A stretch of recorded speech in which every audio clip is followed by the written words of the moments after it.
eu quero falar sobre a lei da reciprocidade. Se essa palavra é uma palavra estranha aos seus ouvidos, podemos chamar então de a lei do bumerangue. Você está vendo ali a figura de um bumerangue, não é verdade? É aquele instrumento, aquele brinquedo que nós jogamos, lançamos, e o segredo é que o bumerangue sempre volta para as suas mãos. As mesmas mãos que o lançaram, recebe de volta este instrumento. Juízes, capítulo 1, fala sobre Adoni-Bezeque. Ele era rei dos cananeus. Ele havia capturado 70 reis, como ele, também líderes de nações, só que ele foi muito violento. Ele não respeitou nenhum tipo de regras de guerra. Se é que havia regras naquele tempo, mas ele foi cruel para com a sua presa. Ele foi muito cruel para com os seus presos. Não muito tempo depois, ele se viu capturado também. Agora ele estava na mesma situação que os seus reféns estavam antes. E ele recebeu o mesmo tipo de tratamento. Não recebeu um tratamento pior, mas o mesmo tipo de tratamento cruel e violento que ele havia dispensado para aquelas pessoas. E a história de Adoni-Bezeque nos ensina, então, sobre a lei da reciprocidade. Ou seja, tudo que o homem planta, ele colhe. Tudo que o homem planta, ele colhe. Tudo que o homem semeia, ele ceifa. Adoni-Bezeque, ele próprio disse: assim como eu fiz, assim Deus me pagou. Jesus também ensina a respeito desta lei. Ele disse: com a medida com que medirdes, vos medirão a vós, e ser-vos-á ainda acrescentada a vós que ouvis. Em outras palavras, nós seremos julgados da mesma forma que julgamos, e nós seremos condenados da mesma forma que condenamos. Certa senhora, ela estava sendo oprimida pelo diabo, ela estava atravessando muitos problemas dentro do lar, no trabalho também, e com todos os seus familiares. Desesperada, ela perguntou: pastor, o que eu faço? Não há solução para os meus problemas? Eu disse: há uma solução sim. Ela disse: qual? Mateus 6,33. É neste momento da vida que você precisa buscar primeiro o reino de Deus e a sua justiça, e todas estas coisas vos serão acrescentadas. Em outras palavras, eu disse: se a senhora plantar fidelidade, Deus será fiel. Se a senhora plantar amor, Deus será amoroso. A lei da reciprocidade funciona dos dois lados. Quem planta tempestade, colhe temporal. Mas quem planta bonança, colhe calmaria. O problema é que a maioria das pessoas não acredita na lei da reciprocidade. Há pessoas que estão comendo o pão que o diabo amassou. Já ouviu essa expressão antes? Estão comendo o pão que o diabo amassou, mas não se dão por conta que estão apenas recebendo a recompensa dos seus atos e das suas atitudes. Adoni-Bezeque, ele cortou os dedos, polegares das mãos e dos pés de 70 reis. E agora, mesma coisa com ele. Estão fazendo a mesma coisa com ele. No dia 28 de dezembro de 1908, nenhum de nós estava aqui naquela época, não é verdade? Mas algo muito trágico, muito terrível, aconteceu numa cidade, Messina, na Sicília, Itália. Um terrível terremoto que matou cerca de 300 mil pessoas. Era uma cidade de professores e intelectuais ateus. Eles iniciaram uma campanha, uma publicação através de um jornal chamado O Futuro. E o jornal havia sido elaborado com uma única finalidade: escarnecer e desprezar a existência de Deus. E um dia antes da inauguração do jornal, no editorial, o editor do jornal ele fez um desafio para Deus e disse: se realmente és um ser onipotente, manda-nos um terremoto para que acreditemos que tu existes. Isso um dia antes. Um dia antes também, eles fizeram uma procissão religiosa, mas com um porco morto, pendurado e crucificado em uma cruz.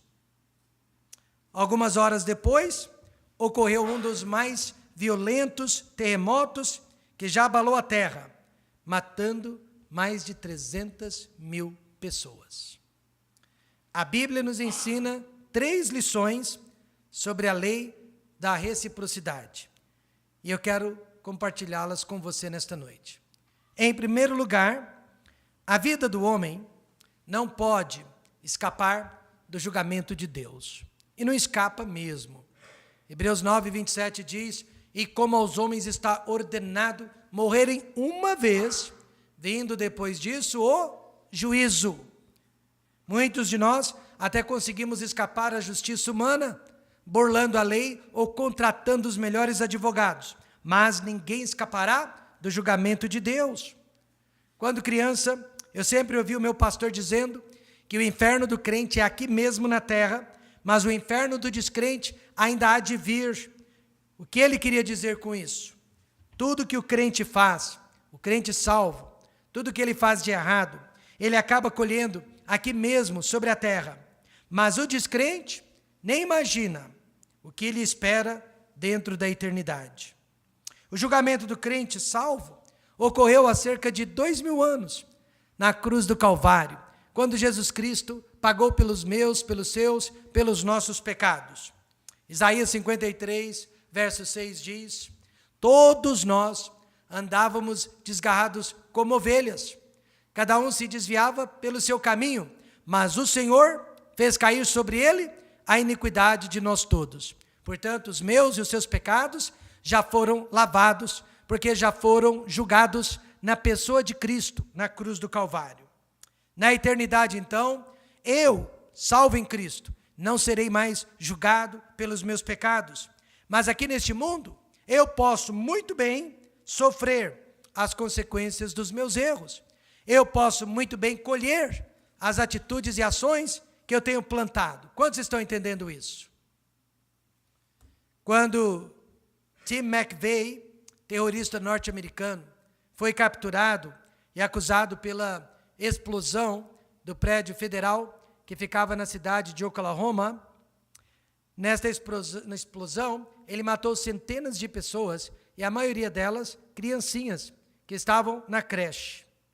A própria justiça americana soube que ele não poderia ser julgado no estado de Oklahoma, onde o crime havia ocorrido, porque lá ele não teria justiça, lá ele não teria misericórdia, lá ele teria sido condenado de imediato à pena de morte. Então, decidiram fazer o julgamento dele num outro estado, por outras pessoas, outros juízes, que não haviam sido, digamos assim, emocionalmente atingidos com aquela explosão, como os habitantes do estado de Oklahoma haviam sido atingidos.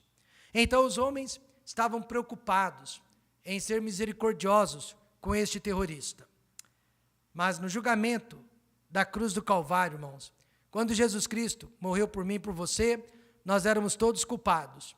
Merecíamos o inferno, merecíamos a condenação, a sentença de morte.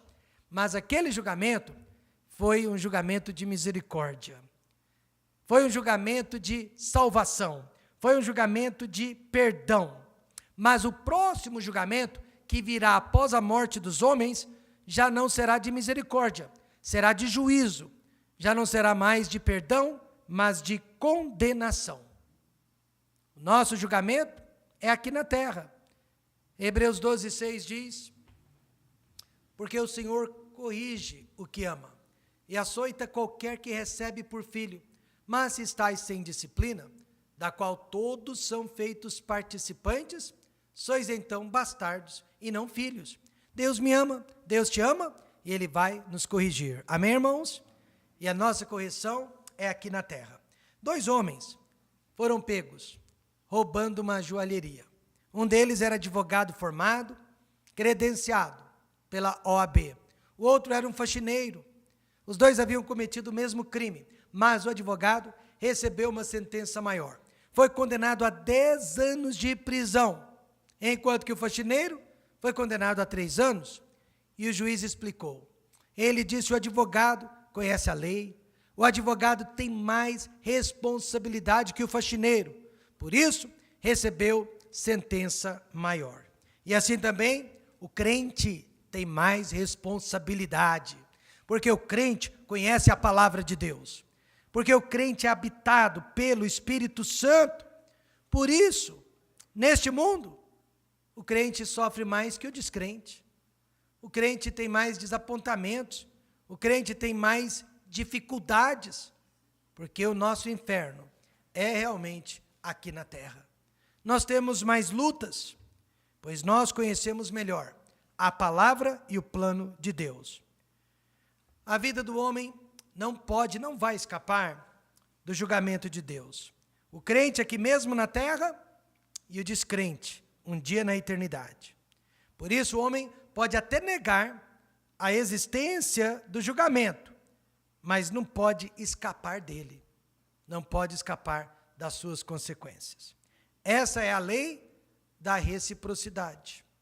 Em segundo lugar, aprendemos que toda boa obra será premiada de acordo com o seu valor. Tudo que eu e você estamos fazendo hoje para a honra e a glória de Deus será reconhecido por Deus aqui e no futuro. Veja só Hebreus 6:10. Porque Deus não é injusto para se esquecer da vossa obra e do trabalho do amor que para com o seu nome mostrastes, enquanto servistes aos santos e ainda servis. Deus não é injusto. Ele promete que vai nos recompensar, que vai nos abençoar através do que nós estamos fazendo para Ele. É a lei da reciprocidade, e ela serve dos dois lados. Quem merece castigo, castigado será, mas quem merece recompensa, recompensado será. E qual é a razão? Deus não é injusto. Ele conhece o meu coração, Ele conhece os meus motivos, e Ele conhece a minha vida. Será que Deus está prestando atenção à minha vida nesta noite? Será que Ele está prestando atenção à minha leitura bíblica diária, à minha vida de oração? Será que Ele está prestando atenção à maneira como eu trato os meus semelhantes, minha esposa, meus filhos? Será que Ele está prestando atenção ao valor que eu dou à casa de oração? Será que Ele está prestando atenção ao amor que eu tenho e à preocupação para com almas perdidas? Eu posso dizer, debaixo da autoridade bíblica, Deus não é injusto. Ele está observando tudo a respeito de nossas vidas. 1 Coríntios 15, 58 diz: portanto, meus amados irmãos, sede firmes e constantes, sempre abundantes, na obra do Senhor, sabendo que o vosso trabalho não é vão no Senhor. Tudo que nós estamos fazendo para Deus não é em vão. Mesmo que não vejamos agora, de imediato, os resultados, Deus não é injusto para se esquecer. Ele está vendo tudo. Eu aprendi que um ganso fica sobre os ovos que estão sendo chocados até o fim. Nada consegue distrair aquele ganso. Pode estar acontecendo um terremoto, ele não sai do lugar. Ele fica ali, ou ela, fica ali, chocando aqueles ovos.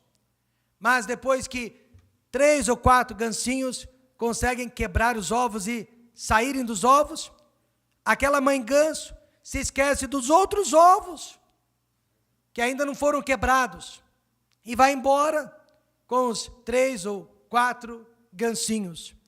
Ou seja, ela não persevera até o fim. E eu acho que hoje um dos maiores problemas dentro da igreja do Senhor Jesus Cristo é a falta de perseverança. Nós estamos desistindo com muita facilidade e com muita rapidez. E nós estamos permitindo que qualquer problema, qualquer situação, cause a nossa decepção. E é isso que Paulo está nos ensinando nesta passagem de 1 Coríntios. Ele está dizendo para a igreja não ficar preocupada com as coisas banais, triviais, terrenas e mundanas, a ponto de se esquecer das coisas celestiais, eternas e as coisas que mais interessam para Deus. Ele diz, esta obra não é em vão, seremos, agora e ainda lá na frente, devidamente recompensados. E às vezes, a recompensa é a própria obra que nós estamos realizando. Quantos de vocês, quando vêm à igreja, vão para casa felizes da vida? Às vezes, chegar na igreja é uma dificuldade, é um problema, mas uma vez aqui dentro e uma vez lá fora, nós nos sentimos abençoados por Deus, felizes.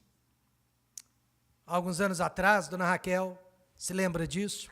Nós estávamos com as malas arrumadas e preparadas para fazermos uma viagem. E de última hora, uma irmã da igreja me liga. Pastor, o senhor pode visitar um jovem de 17, 18 anos, vítima da AIDS. E ele está prestes a morrer no hospital HDT, Hospital de Doenças Tropicais. Na hora, eu estava de malas prontas. O carro já tinha dado partida. Nós íamos viajar. Mas uma alma vale mais que uma viagem. Amém, irmãos? Naquela hora, então, dona Raquel ficou com as crianças em casa e eu fui fazer a visita. O hospital fica do outro lado da cidade, distante de onde eu morava.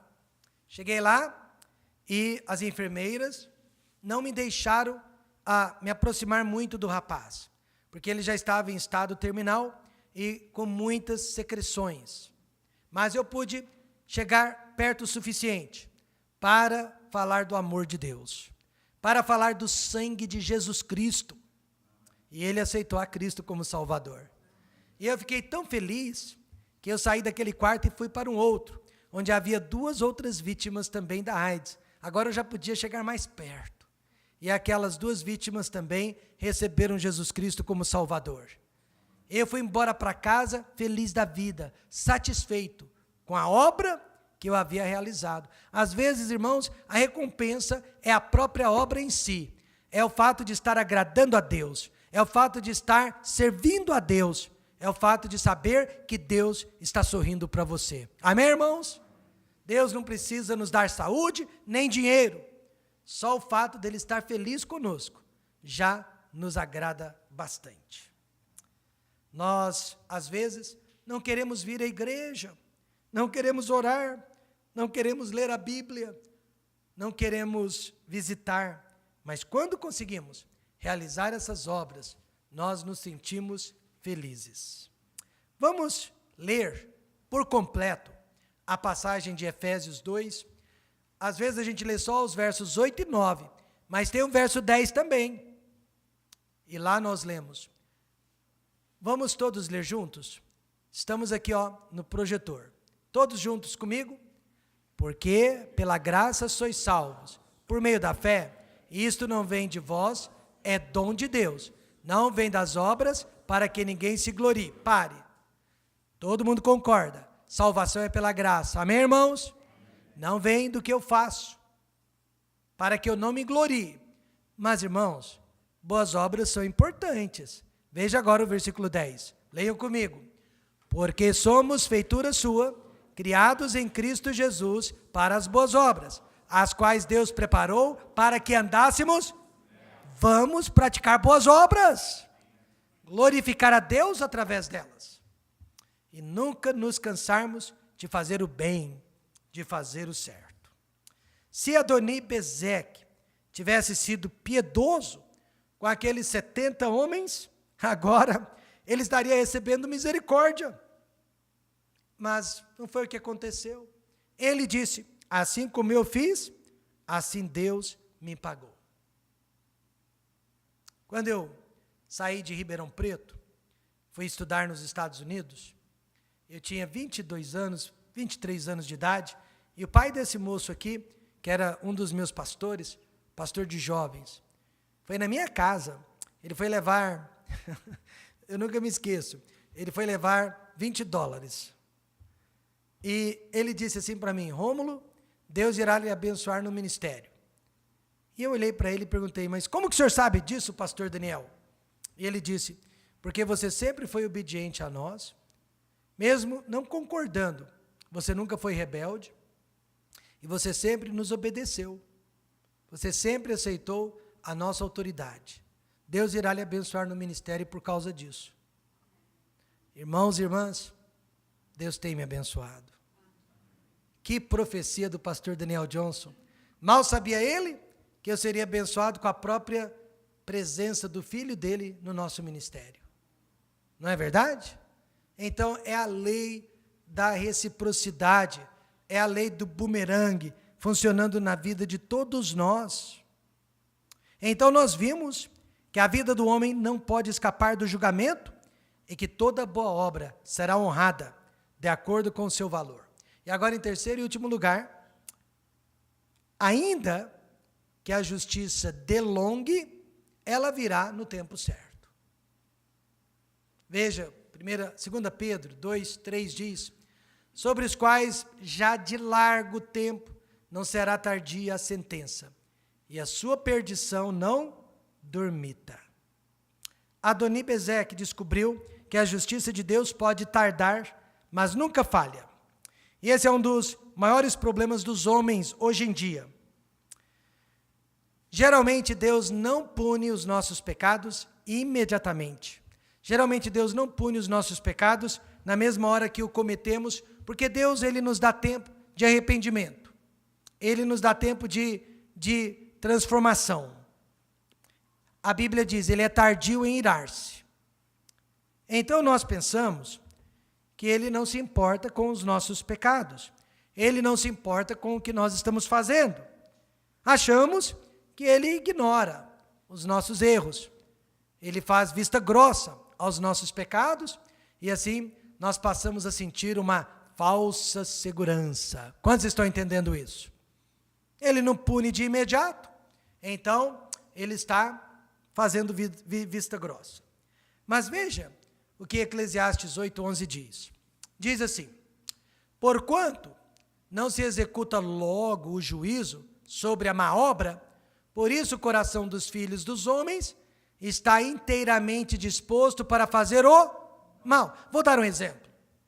Se os ladrões do mensalão de 2004, 2005 tivessem sido presos de imediato e ainda estivessem na prisão, nós não estaríamos agora enfrentando os ladrões do petrolão.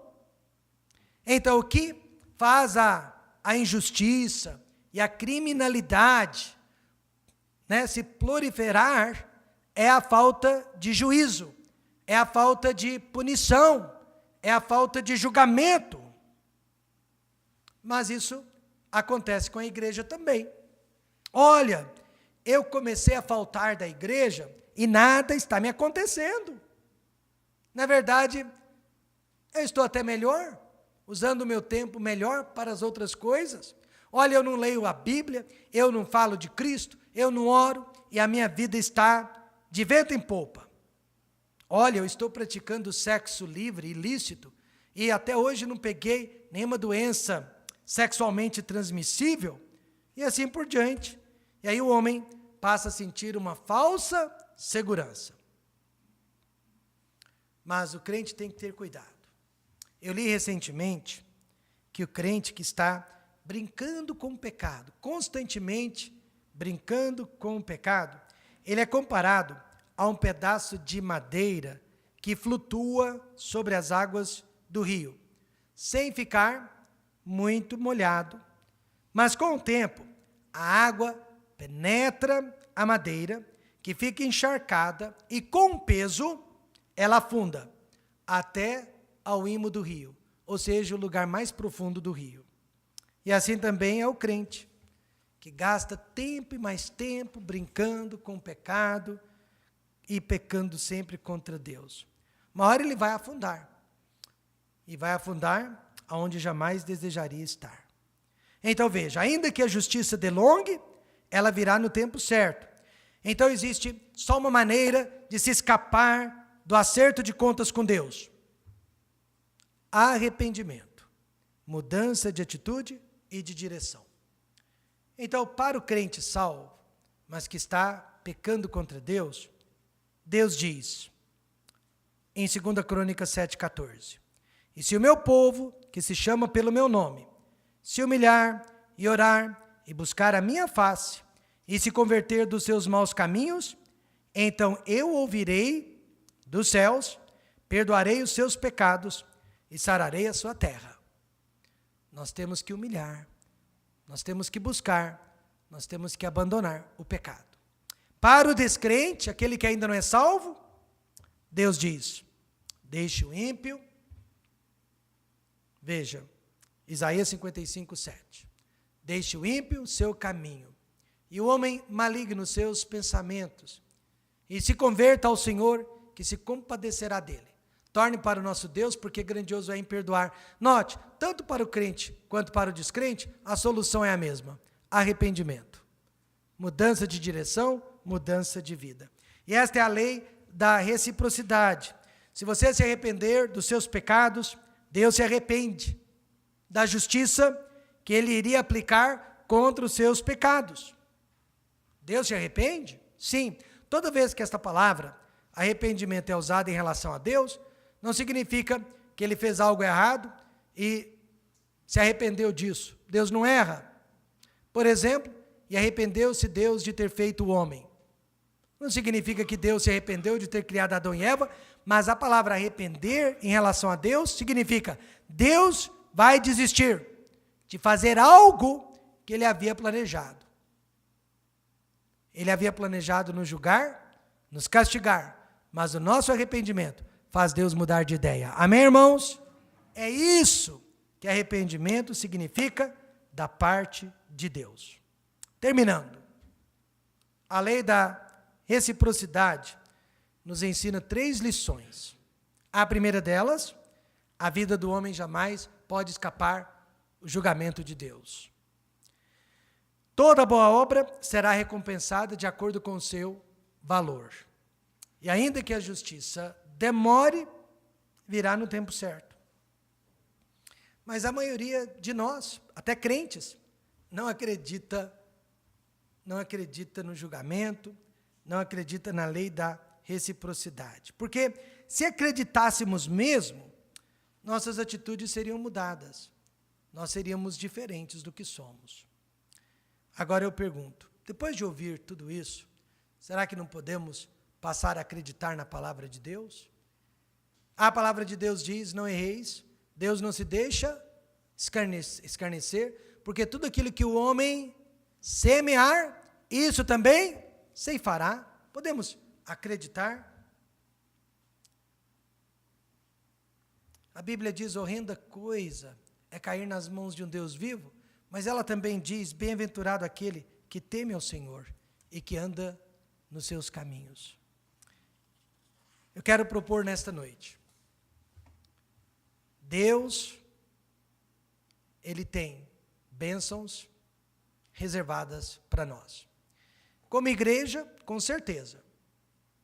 Eu acho que não vai demorar muito, e o Templo Batista Maranata vai ser um ponto de referência para a honra e a glória de Deus. Mas eu acho que eu estou mais preocupado, eu falei isso inclusive com a minha esposa Raquel, que eu estou mais preocupado com as bênçãos pessoais na vida de cada um de vocês, do que com as bênçãos coletivas como igreja. Nada agrada mais a Deus e até mesmo a um pastor do que ver vidas transformadas. Não é, pastor Marcos? Ver famílias restauradas e ver pessoas alcançando vitória sobre situações onde não havia vitória antes. E esse dia pode chegar, porque Deus não é injusto. Se Ele perceber você se dedicando, você se aplicando, André, Ele não é injusto. Ele vai libertar e Ele vai abençoar. Talvez você nunca tenha ouvido falar deste missionário chamado Henrique Morrison. depois de trabalhar 40 longos anos no centro da África, entre os nativos, ele voltou para os Estados Unidos, a sua pátria, de navio. Só que no mesmo navio estava o presidente dos Estados Unidos, na época era o Theodore Roosevelt. E então, do lado de fora, na cidade de Nova York, no porto, havia uma banda militar, uma festa, aguardando o presidente Teodoro. E na hora o missionário pensou, puxa, eu até que merecia também uma festinha, porque eu fiquei 40 anos trabalhando na obra mais importante do mundo, que é a obra de Deus. Mas naquela hora, ele ouviu uma voz, bem suave, bem singela, falando dentro do coração. Henrique, você ainda não chegou à sua pátria. Amém, irmãos? Quando você chegar na sua pátria, você será honrado, você será recompensado, você será reconhecido. Muitos são abençoados ou castigados neste mundo, mas será só no céu ou no inferno que receberemos tudo quanto realmente merecemos. Portanto, bem-aventurado aquele que teme ao Senhor e anda nos seus caminhos.